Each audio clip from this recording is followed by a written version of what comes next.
Hello friend, आपका हमारे YouTube channel में फिर से स्वागत है। कल हमने आपके साथ डिस्कस किया था आईटीआर फॉर्म। उस आईटीआर फॉर्म को डिस्कस करते करते समय मैंने आपके साथ एक फॉर्म डिस्कस किया था आईटीआर 4, और जिसमें एक वर्ड आया था प्रिजेम्पटिव बेसिस टैक्सेशन। ओके। मैंने आपको उसमें बोला था कि मैं आपको आगे चल के एक ये टैक्सेशन के बारे में बताऊंगा कि प्रिजेम्पटिव बेसिस टैक्सेशन बेसिकली क्या होता है, क्योंकि मैंने वहाँ पे इतना डिटेल इसके बारे में डिस्कस नहीं किया था। तो आज हम इस टॉपिक के बारे में डिस्कस करेंगे कि बेसिकली प्रिजेंटिव बेस्ड टैक्सेशन क्या है, और बेसिकली इसकी मीनिंग क्या है। अगर आप इसको चूज कर रहे हैं तो इसके क्या आपके लिए एडवांटेज होगा, क्या डिसएडवांटेज होगा, और कौन कौन इसे चूज कर सकता है। So let's start. तो सबसे पहले हम इसे स्टार्ट करने से पहले सबसे पहले हम आपको एक मीनिंग इसका बताना चाहते हैं, ओवरव्यू, कि बेसिकली प्रिजेंटिव बेस्ड टैक्सेशन स्कीम क्या है। तो प्रिजम्पटिव बेस्ड टैक्सेशन बेसिकली एक गवर्नमेंट आपको एक स्कीम प्रोवाइड करती है, जिसमें कि गवर्नमेंट आपसे बोलती है कि आपको कोई भी अपना बुक्स ऑफ अकाउंट या कोई भी डाटा मेंटेन करने की जरूरत नहीं है, और आप सिंपल अपने टर्नओवर का या अपने रिसिप्ट का या किसी अदर चीज का आप सिंपल एक स्पेसिफिक परसेंटेज ले लीजिए, और उस परसेंटेज पे अपना इनकम कैलकुलेट कर लीजिए, और वहीं आपकी फाइनल इनकम हम मान लेंगे। तो ये बेसिकली है हमारा प्रिजेंटिव बेस्ड टैक्सेशन। अब इसके एडवांटेज क्या है, जैसे मैंने आपको बताया कि गवर्नमेंट ने आपको बताया कि आपको कुछ भी बुक्स ऑफ अकाउंट मेंटेन करने की जरूरत नहीं है। तो यही आपके लिए एडवांटेज है, क्योंकि आप इसमें आपको कोई भी डाटा मेंटेन करने की जरूरत नहीं है, जिस कारण अपने अकाउंटिंग का और सम अदर जो आपका एक्सपेंडिचर हो बच सकता है। बट जारी बात है, अगर किसी चीज का कुछ एडवांटेज होता है तो उसका कुछ ना कुछ डिसएडवांटेज भी होता है। तो अगर आप इस स्कीम में जाते हैं तो आपके लिए बेसिकली डिसएडवांटेज क्या हो सकते हैं। तो इसके लिए बेसिकली जो आपका डिसएडवांटेज है, सबसे पहला, कि इन फ्यूचर अगर आपको एक्चुअल में कभी लॉस हो गया, या आपका जो इनकम है वो गवर्नमेंट के बताए इनकम से कम हो रहा है, फिर भी आपको एटलीस्ट उतना इनकम गवर्नमेंट को बताना पड़ेगा जितना कि गवर्नमेंट ने अपने रूल में स्पेसिफाई किया है। जैसे लेट सपोज गवर्नमेंट ने कह दिया कि हम आपसे 10% आपका टोटल सेल्स का लेंगे, तो गवर्नमेंट को आपको एक्चुअल उतना बताना पड़ेगा, आप 10% से नीचे नहीं बता सकते हैं। तो इस स्कीम का ये आपको आपके लिए एक नुकसान हो सकता है। अब हम डिस्कस करें कि आज हम कौन कौन से सेक्शन इसमें डिस्कस करने वाले हैं। तो आज हम बेसिकली दो सेक्शन डिस्कस करेंगे। हमारा पहला सेक्शन है सेक्शन 44 AD, जो कि डील करता है कि अगर कोई बिजनेस है, अगर उसको प्रेजेंटिव बेसिस स्कीम अप्लाई करना है तो वो कैसे करेगा। और दूसरा है 44 AD है, ये बेसिकली डील करता है कि कोई प्रोफेशनल प्रेजेंटिव बेसिस स्कीम को कैसे ले सकता है। ओके। तो हम स्टार्ट करते हैं अपना सबसे पहला सेक्शन, जो कि 44 AD है, profit and gain of business on presumptive basis. It means अगर कोई प्रिजेंटिव बेसिस पे बिजनेस करता है और वो प्रिजेंटिव स्कीम अप्लाई करता है तो कैसे करेगा। तो सबसे पहले हम बात करते हैं अप्लीकेबिलिटी की। इट मीन्स अगर आप कोई भी स्कीम चूज कर रहे हैं तो सबसे पहले आपके लिए जानना ही जरूरी है कि ये स्कीम अप्लीकेबल किस पे होती है, क्योंकि अगर आप ये नहीं जानेंगे कि ये स्कीम किस पे अप्लीकेबल होती है तो फिर आगे सारी कुछ बातें जानने का इस स्कीम में आपको कोई फायदा नहीं होगा। तो सबसे पहले हमको बताने जा रहे हैं कि ये स्कीम किससे अप्लीकेबल होती है।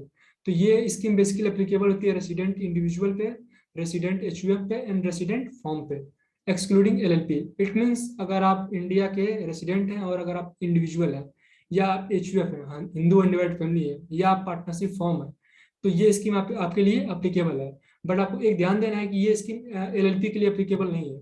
अब हम बात करते हैं टर्नओवर लिमिट की, कि मतलब मैक्सिमम कितने लिमिट तक आप इस स्कीम में रह सकते हैं। जैसे लेट सपोज कि मतलब गवर्नमेंट ने कुछ ना कुछ स्पेसिफाई किया होगा कि आप इतने लिमिट के अंदर आप इस स्कीम में आप रह सकते हैं, और जैसे ही आपकी लिमिट क्रॉस करेगी तो आपको नॉर्मल स्कीम में आना पड़ेगा। तो यहाँ पे अभी जो करंट लिमिट है वो है 2 करोड़ की। मतलब अगर आप इस स्कीम में रहना चाहते हैं तो अप टू 2 करोड़ तक आप इस स्कीम में रह सकते हैं, और इसके बाद आपको ये स्कीम छोड़नी पड़ेगी। अब हम बात करते हैं मिनिमम इनकम की। इट मीन्स गवर्नमेंट आपसे एटलीस्ट कितना इनकम बताने को कहती है। अगर आपने बिजनेस है और आप प्रेजेंटिव बेसिस स्कीम अप्लाई कर रहे हैं तो गवर्नमेंट आपसे बेसिकली कितना कहेगी कि आपको एटलीस्ट इतना इनकम अपना बताना है। तो गवर्नमेंट कहती है कि जितना भी आपका टर्नओवर होगा उसका एटलीस्ट आपको 8% अपनी इनकम बतानी है। एटलीस्ट 8%, आप इससे ज्यादा भी बता सकते हैं बट इससे कम नहीं बता सकते हैं। बट गवर्नमेंट कहती है कि अगर आप अपना सारा ट्रांजेक्शन डिजिटल में कर रहे हैं, इट मीन अपना सारा ट्रांजेक्शन आप बैंकिंग से कर रहे हैं, तो आपके लिए लिमिट 8% से करके कितना हो जाएगी, 6%। तो ये आपको ध्यान देना पड़ेगा। और यहाँ पे बेसिकली जो ये गवर्नमेंट आपका इनकम बताने के लिए कहती है वो है टर्नओवर बेस। इट मीन आपका सेल बेस, जो भी आपको सेल होगा उसका आप सिंपल अपना 8% अपनी इनकम बताएंगे, या इससे ज्यादा भी बता सकते हैं बट इससे आप कम नहीं बता सकते हैं। और अगर आपका सारा ट्रांजेक्शन बैंकिंग थ्रू है तो आप 6% या उससे ज्यादा बता सकते हैं। अब यहाँ भी हम बात करते हैं बुक्स ऑफ अकाउंट की। तो मैंने आपको ऊपर भी बताया था कि इसमें आपको कोई बुक्स ऑफ अकाउंट मेंटेन करने की जरूरत नहीं है, जिसके कारण आपको इसका ऑडिट भी कराने की इनकम टैक्स में जरूरत नहीं पड़ेगी। ओके, अब हम बात करते हैं इसमें कुछ अदर पॉइंट की। जैसे कि ये तो इसके चारों मेन पॉइंट थे, बट इसमें कुछ अदर भी पॉइंट हैं जो कि आपको इन सेक्शन में जानना जरूरी है। जैसे कि गवर्नमेंट इसमें बताती है कि अगर आप कभी भी इस स्कीम को लेते हैं 44AD की, 44AD को, और भविष्य में आप इस स्कीम से कभी भी बाहर जाते हैं, तो जो अगला 5 साल होगा वो आप इस स्कीम में दोबारा वापस नहीं आ सकते। जैसे लेट सपोज आज आपने इस स्कीम को अप्लाई किया और इस साल आप इस स्कीम के हिसाब से अपना इनकम दिखा रहे हैं, बट अगले साल आप नॉर्मल स्कीम में आ गए, तो अगले 5 सालों तक आपको दोबारा ये स्कीम फिर दोबारा नहीं मिलेगी। तो ये स्कीम का एक थोड़ा सा नुकसान है। उसके बाद एक और चीज इसमें आपको जानना जरूरी है, अगर आप इस स्कीम के तहत अपनी इनकम 8% या उससे ज्यादा दिखाते हैं, तो आपको जितने भी आपको डिडक्शन होते हैं सेक्शन 32-38, जितने भी एक्सपेंडिचर आपको अलाउ होते हैं बिजनेस एंड प्रोफेशन एड में, वो आपको अलाउ नहीं होंगे। सिर्फ आपको अपना टोटल इनकम पे टैक्स भरना है, जो कि 8% या उससे ज्यादा होगा। ओके, अब एक और चीज है कि अगर आप इस सेक्शन को अप्लाई करते हैं 44AD को, तो जो आप अपना टैक्स भरेंगे वो आप ITR 4 फॉर्म, जो मैंने आपको पिछली वीडियो में बताया था, आप इसे यूज करके अपना टैक्स भर सकते हैं। तो ये था हमारा बेसिकली पहला सेक्शन, जो कि था 44AD, और ये बेसिकली डील करता था बिजनेस के लिए, कि अगर कोई बिजनेस करता है और वो प्रिजेंटिव बेसिस में जाना चाहता है। इसी से रिलेटेड हमारा एक और सेक्शन है जो कि है 44ADA, बट ये जो है वो डील करेगा आपका प्रोफेशन से, कि अगर कोई प्रोफेशनल है, अगर वो प्रिजेंटिव बेसिस में जाना चाहता है तो उसके लिए क्या रूल है। तो जैसे कि हमने बताया कि जो हमारा पहला था वो अप्लीकेबल था या रेसिडेंट इंडिविजुअल के लिए, एचयूएफ के लिए, फर्म के लिए। तो यहाँ भी सेम कंडीशन है, ये भी अप्लीकेबल है रेसिडेंट इंडिविजुअल के लिए, फर्म के लिए, एचयूएफ के लिए। बट इसमें आपको एक और चीज ध्यान रखना पड़ेगा, इसमें गवर्नमेंट ने कुछ सेक्शन 44A में कुछ नाम स्पेसिफाइड किए हैं कि आप हम इनको प्रोफेशनल बोल सकते हैं। जैसे लाइक मेडिकल, कोई मेडिकल काम कोई कर रहा है, कोई लीगल काम कर रहा है, कोई अकाउंटिंग काम कर रहा है, कोई या अदर कोई टेक्निकल काम कर रहा है। तो ऐसे गवर्नमेंट ने बहुत सारे मतलब लिस्ट प्रोवाइड की है।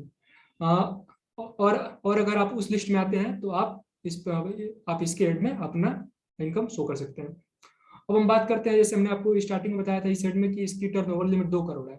बट अगर हम बात करेंगे 44AD की, तो यहाँ पे जो आपका रिसिप्ट का मैक्सिमम लिमिट है वो है सिर्फ 50 लाख रुपीज। इट मीन्स अगर आपका पूरे साल में 50 लाख रुपीज से ऊपर जाता है तो आप 44ADA की स्कीम नहीं ले सकते हैं, आपको ये स्कीम छोड़ के नॉर्मल स्कीम में जाना पड़ेगा। और यहाँ पे अगर हम बात करें मिनिमम इनकम की, कि अगर आपको मिनिमम कितना इनकम आपको दिखाना है, एटलीस्ट आपको अपना इनकम इतना इनकम बताना ही है, या इससे आप ज्यादा बताएं, बट इससे आप कम नहीं बता सकते हैं, वो है 50%। मतलब जो भी आपका ग्रॉस रिसिप्ट होगा, जो भी आपका टोटल रिसिप्ट होगा, उसका एटलीस्ट आपको 50% ऑफ इनकम बतानी है। अब यहाँ भी हम बात करते हैं बुक्स ऑफ अकाउंट की। तो यहाँ भी सेम कंडीशन है कि आपको कोई बुक्स ऑफ अकाउंट मेंटेन करने की जरूरत नहीं है, जिसके कारण आपको उसकी ऑडिट कराने की जरूरत भी इनकम टैक्स में नहीं है। और यहाँ भी हम बात करते हैं कुछ अदर पॉइंट है, जैसे डिडक्शन से रिलेटेड। यहाँ भी आपको कोई भी डिडक्शन नहीं मिलेगा, जो आपको 30 to 38 में आपको मिलता है बिजनेस एंड प्रोफेशन में, वो आपको यहाँ भी नहीं मिलेगा। और बात करते हैं आपको फॉर्म कौन सा यूज करना है अपना इनकम टैक्स रिटर्न फाइल करते हुए, तो यहाँ भी आपको ITR 4 फॉर्म यूज करना है अपना इनकम टैक्स रिटर्न फाइल करने के लिए। तो ये था हमारा basically presumptive basis taxation scheme का कुछ पॉइंट, जो कि आपके लिए जानना जरूरी था। आई होप आपको ये वीडियो हमारा अच्छा लगा हो। अगर आपको ये वीडियो हमारा अच्छा लगा हो तो प्लीज़ आप लाइक एंड सब्सक्राइब करें, एंड थैंक यू।